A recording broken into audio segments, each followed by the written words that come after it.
La feuille de match revient pour ce pactole de 2 millions d'euros à valider samedi avant 15h40. On était en Italie juste avant la pause. Et bien, on se retrouve de nouveau en Italie pour le match numéro 6, un match qui va opposer le Napoli à Bologne. Oui, pour le Napoli, Bologne, là encore, voilà, quelques incertitudes, un peu de réflexion parce que on a Insigne, on a voilà, une équipe de Napoli qui a quelque chose à valoir, fait valoir, hein, une sixième place et puis une attaque qui est quand même assez flamboyante, mais de temps en temps, et bon, ce qui fait qu'elle est que sixième, c'est aussi parce que quelque part, il y a quelques petites faiblesses au niveau de la défense et Bologne aussi joue par moments aussi difficile à battre. Donc, je mets quand même une bille sur Naples, mais attention à Bologne. Oui, ça va être un match compliqué. Pour moi, je crois que ça va être le match un des plus compliqués de cette grille parce que Naples et Bologne, aujourd'hui, on est un petit peu dans le flou pour savoir qui est-ce qui domine qui.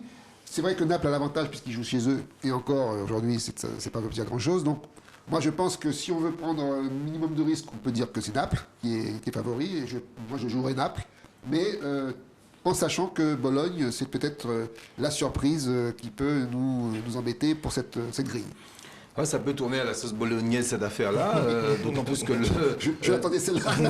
Ouais, mais le Napoli n'est pas très en forme en ce moment. Ils concèdent un match nul hier face à Sassuolo. Ouais. Et ils font 3-3, ils prennent beaucoup de buts en ce moment. C'est vrai que vous avez parlé d'attaque tout à l'heure. C'est vrai qu'ils ont des joueurs de talent, mais on sent quand même que ça ne prend pas. Il y a quelque chose, un ressort qui s'est cassé dans cette équipe napolitaine, et ce depuis un moment maintenant. Depuis 2018, il faut savoir que les confrontations entre Naples et Bologne sont très serrées. Bologne a remporté son dernier déplacement à Naples, ça aussi c'est important, donc à souligner. Mais Naples a remporté le match aller, cela dit, à 3 points de la Ligue des Champions. Les Napolitains savent qu'ils ne doivent plus gamberger, raison pour laquelle je leur accorde quand même la faveur de mon pronostic, comme 76% des parieurs, 16% voient un match nul et 8 petits pourcents optent pour la victoire de Bologne, mais attention quand même, match serré.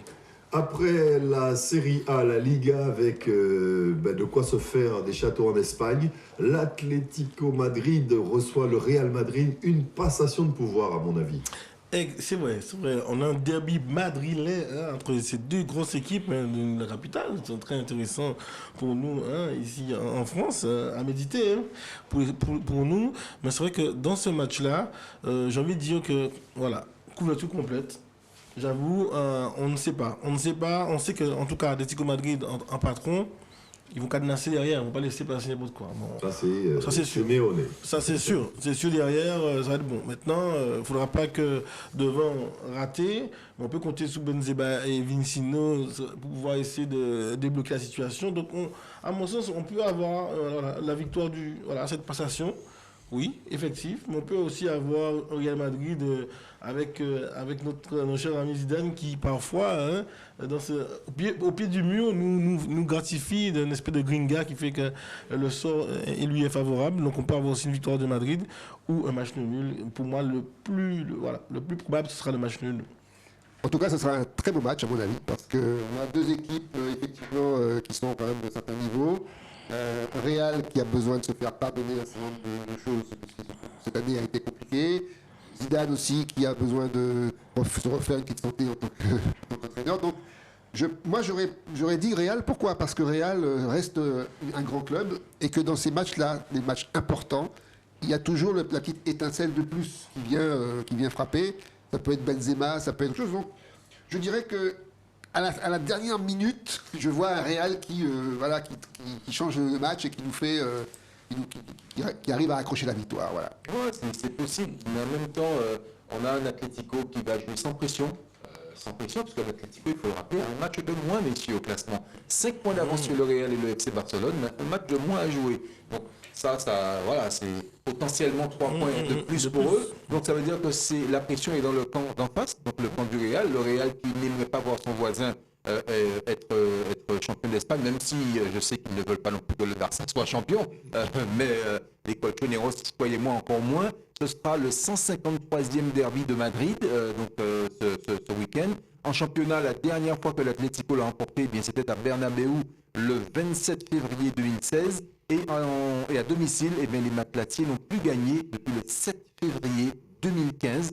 Donc voilà, avec 5 points d'avance. Donc les colchoneros, à mon avis, c'est vrai qu'ils n'ont pas la pression. peuvent l'emporter. Les Madrilènes peuvent également l'emporter, mais ça peut aussi bien accoucher d'une belle souris et de beaux matchs nuls, comme le voit 34% des parieurs. On voit la victoire de Madrid, de l'Atlético, 33% le match nul et 33% la victoire du Real. Donc, les parieurs même sont assez indécis sur la tête. Moi, je cherche toujours le 1% qui reste. Non, mais c'est bon, ils sont bons. 33, ça fait 66, et 34, ça fait... Et 33, ça fait 33, pas 33. Mais non, bon. 34. Ah, ok, 34. pardon. Non, 34. Ceci étant, juste pour dire que on est d'accord sur ce match-là, au moins tous. Ouais. Tout peut se passer. Hein, donc, couverture complète, comme le disait Maître Pascal. Bon, le match numéro 8, Athletic Bilbao-Grenade. Alors, on a encore, je l'ai dit, depuis le début d'année, une équipe de Bilbao qui est quand même intéressante, hein, qui monte en puissance, je trouve, qui également nous gratifie de beaux matchs contre les gros. Donc face à Grenada ou Grenade, comme on voudra dire, il y a peut-être la place pour qu'elle puisse se laisser un peu assoupir et rester un peu dans un faux rythme, ou bien de pouvoir gagner ce match. Donc moi je mets toujours une bille sur Bilbao dans ce match-là contre Granada. Oui, c'est vrai que la logique voudrait que ce soit Bilbao qui soit favori, parce que c'est vrai que Bilbao joue bien, parce que Grenade, n'a pour l'instant rien prouvé de particulier. Donc ce sont des matchs, c'est le genre de match effectivement qui n'inspire pas grand-chose pour le parieur, donc il faut faire le bon choix, et le bon choix, c'est le choix raisonnable pour moi, c'est d'ailleurs la victoire de Bilbao. Ouais, Bilbao qui a encore des envies d'Europe, Bilbao qui a un match de moins donc à jouer contre l'Atlético de Madrid. Donc voilà, vous savez, il faut savoir également que Grenade, c'est pas, contrairement à ce que vous pensez, messieurs, c'est quand même pas mal. C'est une équipe qui a pas mal embêté les grosses cylindrées. 8e. Ils sont 8e. C'est 3 points séparent ces deux équipes. oui, il y a 3 points voilà, donc c'est un match, d'ailleurs, c'est un match à 6 points. Alors, il faut savoir également que les deux équipes se sont déjà rencontrées 35 fois depuis 1966. Le bilan, 15 victoires pour Bilbao, 9 nuls et 11 victoires de Grenade. Grenade qui n'a gagné que 3 fois à San Mamés. Dans ce match à 6 points, moi je vois bien, en tout cas les deux équipes, pour moi, ont leur chance clairement de gagner, mais quand même léger avantage à Grenade, qui a remporté les 3 dernières confrontations, messieurs, il faut le dire. Et oui, Grenade a gagné les 3 dernières fois qu'il a affronté cette équipe de l'Athletic Bilbao. 54% des parieurs voient une victoire de Bilbao, 29% un match nul et 17% voient Grenade l'emporter. On poursuit avec la Liga. L'autre rencontre qui nous intéresse, c'est la rencontre numéro 9 qui oppose la Real Sociedad à Levante. Oui, c'est vrai qu'on a une bonne surprise. Je crois que c'était contre un gros, je crois que c'était Barça où Real et Levante avaient gagné avec beaucoup de réussite.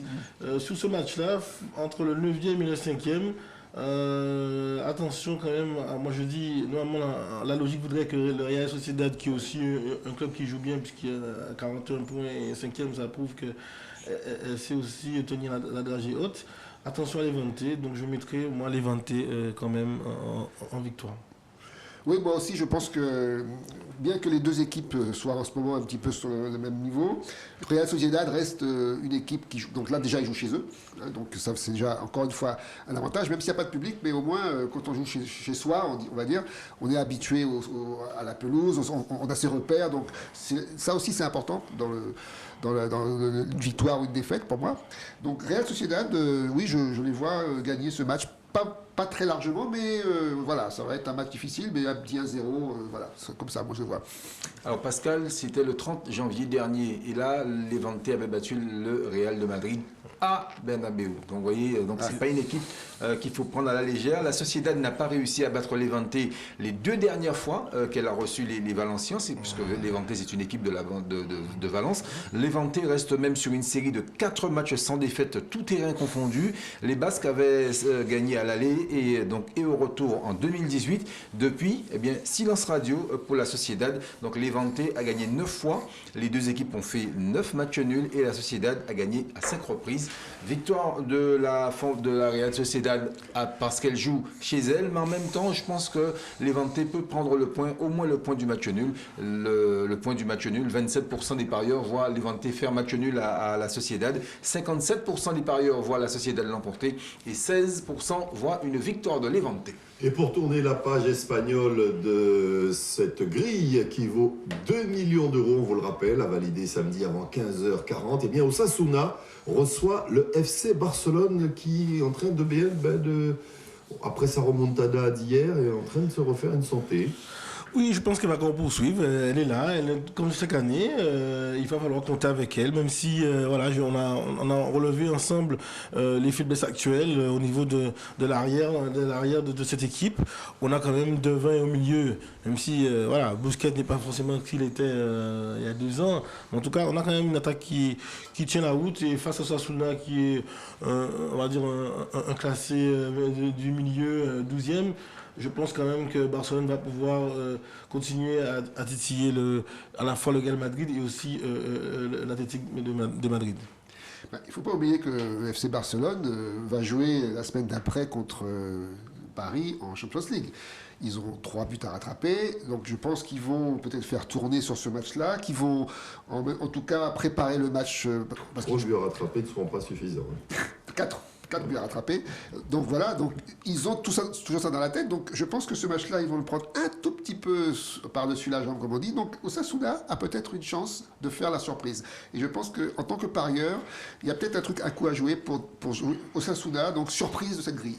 Ouais, oui et non, Patrice, parce que dans ce championnat où le Barça n'a que 3 points de retard sur l'Atlético, on sait aussi que rien n'est joué. En plus, les 2 équipes vont s'affronter, les 2 premiers vont s'affronter. L'Atlético reçoit le Real Madrid. Le Barça, dans tout ça, peut en profiter. Donc forcément, je ne suis pas sûr que du côté du Barça, on se dise qu'il faille faire tourner. Tout dépend quelle est leur priorité. Si de rester en Champions League. Leur priorité, c'est de gagner des trophées. C'est pas d'en gagner un en particulier. Je veux dire, on ne parle pas de Brest ou de petits clubs la comme Marseille. Champions League reste leur priorité. Ceci étant, j'entends qu'à moitié. J'entends Brest seulement, le reste, j'ai pas bien compris. Mais pour ce qui concerne le Barça, je reste quand même persuadé que le Barça a envie de retrouver une Liga qui lui tendait les bras avant la Covid. Et elle s'est faite surprendre, cette équipe barcelonaise, par la formation de Zinedine Zidane.